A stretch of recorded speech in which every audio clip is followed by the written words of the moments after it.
Bien, seguimos con la elaboración del marco teórico. Matriz de elaboración del marco teórico. Para elaborar el marco teórico vamos a elaborar una tabla que tenga 3 columnas, 1, 2 y 3. Entonces, en esta tabla, la primera columna se va a llamar categorías del diseño teórico, y aquí vamos a enlistar todas las categorías del diseño teórico.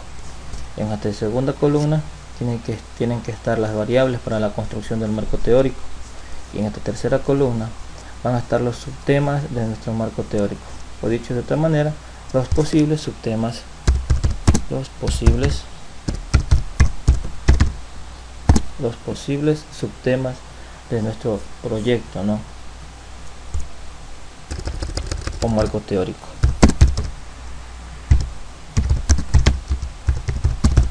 Bien, en todo caso esto ya lo explicamos en clase, pero vale la pena repetirlo. El problema es cómo fortalecer el eje transversal de la interculturalidad en los niños y niñas de cuarto año de educación general básica de la Escuela Fiscal Coronel Félix Vega Dávila de la ciudad de Santa Rosa, año 2012-2013. Pues bien, habíamos indicado que para elaborar los antecedentes históricos es muy importante tener elaborado el objeto de estudio, el objeto de la investigación, ¿sí? Que los encontramos en la columna de las categorías del diseño, y también tener elaborado el campo de acción, ¿no? El campo de acción. En este caso son los ejes transversales. Recordemos nosotros que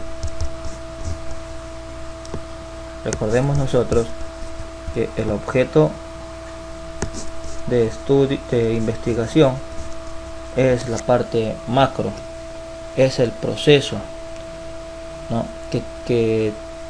En donde se encuentra inmerso el campo de acción e incluso el problema que se va a investigar. En nuestro caso yo les había dicho que tiene que ver mucho con nuestro ámbito educativo, y específicamente ya con lo que realizamos nosotros, que es el proceso de enseñanza-aprendizaje. Les habíamos dicho que el proceso de enseñanza-aprendizaje o proceso docente educativo era nuestro objeto de investigación, y dentro de ese proceso docente educativo o proceso de enseñanza-aprendizaje aparecen otros subprocesos, como por ejemplo los objetivos o el diseño de objetivos, como por ejemplo la elaboración de un plan de clase, ¿no? Forma parte de ese proceso docente educativo. Otro elemento es la evaluación, forma parte de ese proceso docente educativo.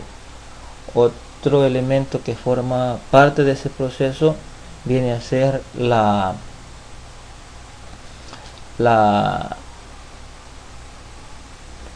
los recursos didácticos o medios didácticos, ¿sí? Pueden ser, y también otros recursos son las metodologías que utilizamos, y dentro de las metodologías ustedes conocen muy bien que están los métodos y las técnicas, ¿sí? Y algunos otros elementos que forman parte de este proceso docente educativo, forman parte del proceso docente educativo. Es entonces que esos subprocesos se convierten en el campo de acción de la investigación, porque justamente allí están los problemas inmersos. Pues bien, habiendo explicado eso de allí, pasemos entonces a ver cómo se hacen los antecedentes históricos, ¿no? Pero para ello veamos cuáles son las variables o los indicadores para elaborar esos antecedentes históricos. Por ejemplo, acá, la elaboración de los antecedentes históricos. Es importante determinar el origen de los antecedentes históricos. Si vamos a contar la historia del problema, tenemos que partir del origen, ¿no? Y allí, en ese momento, nosotros hemos de conocer el momento en que se inició el problema, ¿no? Es importante también conocer las causas y efectos primogénitos.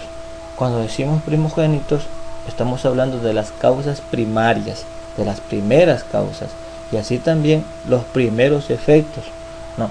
Y en ese momento también es importante saber si a lo mejor hubieron algunos científicos, pedagogos, sociólogos o algunas otras personas de ciencia que trataron ese problema. ¿Cómo lo trataron? ¿No? Es importante conocer esa situación. Si encontramos información que habla del problema en torno a eso, hay que recogerla, ¿no? Hay que organizarla para luego pasarla en nuestros antecedentes históricos. Otro indicador muy importante que hay que investigar es el lugar y el tiempo, ¿no? Como los estamos señalando en este momento. Lugar y tiempo. Es decir, en dónde el problema se desarrolló y en qué momento empezó a desarrollarse, ¿no? Es importante también determinar la periodización, es decir, las etapas de evolución del fenómeno. Y por último, ya en la escuela mismo, ¿no? Ya en la actualidad, el fenómeno en la actualidad, cómo se está desarrollando el fenómeno en la escuela. Sí, hay algunos investigadores que consideran también en este momento determinar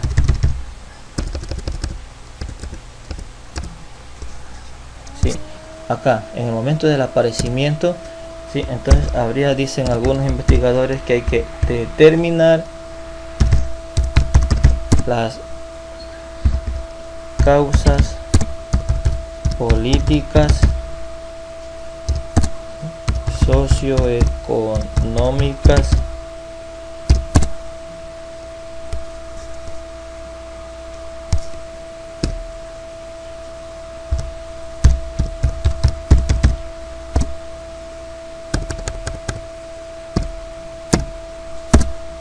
causas pedagógicas,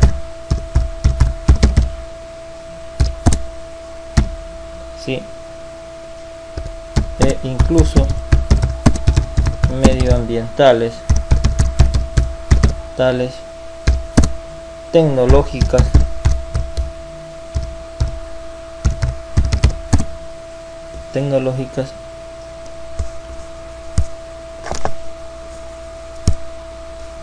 que determinaron el aparecimiento del problema. Bien, explico esta situación.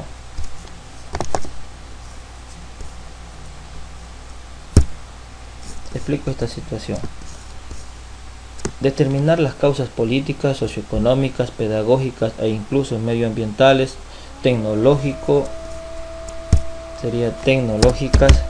que determinaron el aparecimiento del problema. ¿Por qué le hemos agregado esta situación? Es importante determinar cuando aparece el fenómeno en qué condiciones políticas, económicas y sociales aparece este fenómeno, cómo surge, cuál es el caldo de cultivo para que aparezca el problema, ¿no? En todo caso es una directriz, ¿no? Porque nosotros en nuestras aulas hemos de determinar cuáles son las condicionantes para que aparezcan estos fenómenos, es decir, las distintas causas, ¿no? Pero sería bonito enmarcarles desde un punto de vista pedagógico, puede ser didáctico, ¿no? Ya en nuestro problema de investigación puede ser causas pedagógicas, didácticas, psicológicas, ¿sí? y sociológicas, ¿no? Y si encontramos filosóficas, mucho mejor. Y si existieran causas filosóficas, mucho mejor, mis queridos compañeros.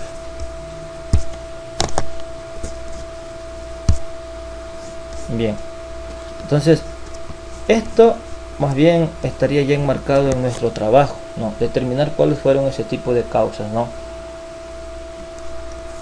Sí, en todo caso, si no los encontramos, no nos apuremos. Habíamos dicho que 3 hojas debía de conformar nuestros respectivos antecedentes históricos, ¿no? Bien, y acá viene una situación muy importante que hablábamos el día sábado pasado, ¿no? Para hacer los antecedentes históricos debemos explicar la evolución, mucha atención, la evolución del campo de acción de investigación en el objeto de la investigación, o en el objeto de investigación, ¿no? Con esta indicación, entonces nace la pregunta, ¿cómo quedará escrito ya el primer subtema de mi marco teórico? Quedará escrito de la siguiente manera, mire, antecedentes históricos, ¿no? Es lo mismo, comparemos antecedentes históricos, y aquí viene, de la evolución, ¿no? Antecedentes históricos de la evolución de los ejes transversales, mucha atención, de los ejes transversales. Ojo, esto es el campo, ejes transversales, acá compañeros, miren, de los ejes transversales, ¿no? De los ejes transversales en el proceso de enseñanza-aprendizaje. Lo único que estamos haciendo es dar cumplimiento a lo que dice acá. Para hacer los antecedentes históricos debemos explicar la evolución del campo de acción en el campo de acción de la investigación en el objeto de investigación. Ojo, el campo de acción en el objeto de investigación es lo que tenemos nosotros aquí. Vea, los ejes transversales, que es el campo de acción de la investigación en el proceso de enseñanza-aprendizaje, que viene a ser el objeto de la investigación, ¿no? Pues bien, ahora ustedes verán estas preguntas que se encuentran acá. Dice, ¿cuándo se originó el fenómeno de los ejes transversales? Es una pregunta orientadora, no es que ese va a ser el subtema, no, pero es una pregunta orientadora que le va a determinar el origen de cómo empezó el problema, ¿no? Otra pregunta orientadora es, ¿cuál fue el pedagogo que por primera vez habló de los ejes transversales? ¿No? También le va a determinar cuestiones sobre el origen, ¿no? Si a lo mejor ya un pedagogo habló acerca de estos ejes transversales. Mire, otra pregunta orientadora es, ¿qué causas primarias motivaron para el aparecimiento de los ejes transversales? Y entonces vienen acá las causas primarias, que a lo mejor son causas pedagógicas, a lo mejor son causas didácticas, son causas de tipo psicológico, sociológicas, ¿no? O filosóficas, las causas primarias, ¿no? Otra pregunta es, ¿dónde y cuándo se habló por primera vez de los ejes transversales? ¿Sí? Son preguntas que también me llevan a determinar el origen, ¿no? ¿Cuál es? Otra pregunta dice, ¿cuáles han sido las etapas de desarrollo de los ejes transversales? Ya para ir conociendo la periodización, mire, la periodización acá, la periodización, es decir, las etapas de desarrollo de los ejes transversales a través de la historia, por supuesto, ¿no? Otra pregunta es, ¿cómo se han desarrollado los ejes transversales en la escuela? Ojo, cuando digo en la escuela me estoy refiriendo a la escuela que es en donde se está desarrollando el problema, ¿no? Es decir, en la escuela, en la nuestra. Entonces, si ustedes se han dado cuenta, ¿no? Con estas preguntas, con todas estas preguntas, nosotros pretendemos ir narrando los hechos desde cuándo cómo se origina el problema, cuándo se originó el problema, en qué condiciones se origina el problema, es decir, las causales para que se origine el problema, quién trató por primera vez ese problema. Luego vamos detallando por etapas cómo fue evolucionando, para por último terminar explicando cómo se desarrolla el problema ya en la escuela donde estoy trabajando, es decir, donde detectaba el problema, ¿no es cierto? Bien, esta situación ya quedó explicada. Vamos a continuar explicando la segunda categoría, ¿no? Que tiene que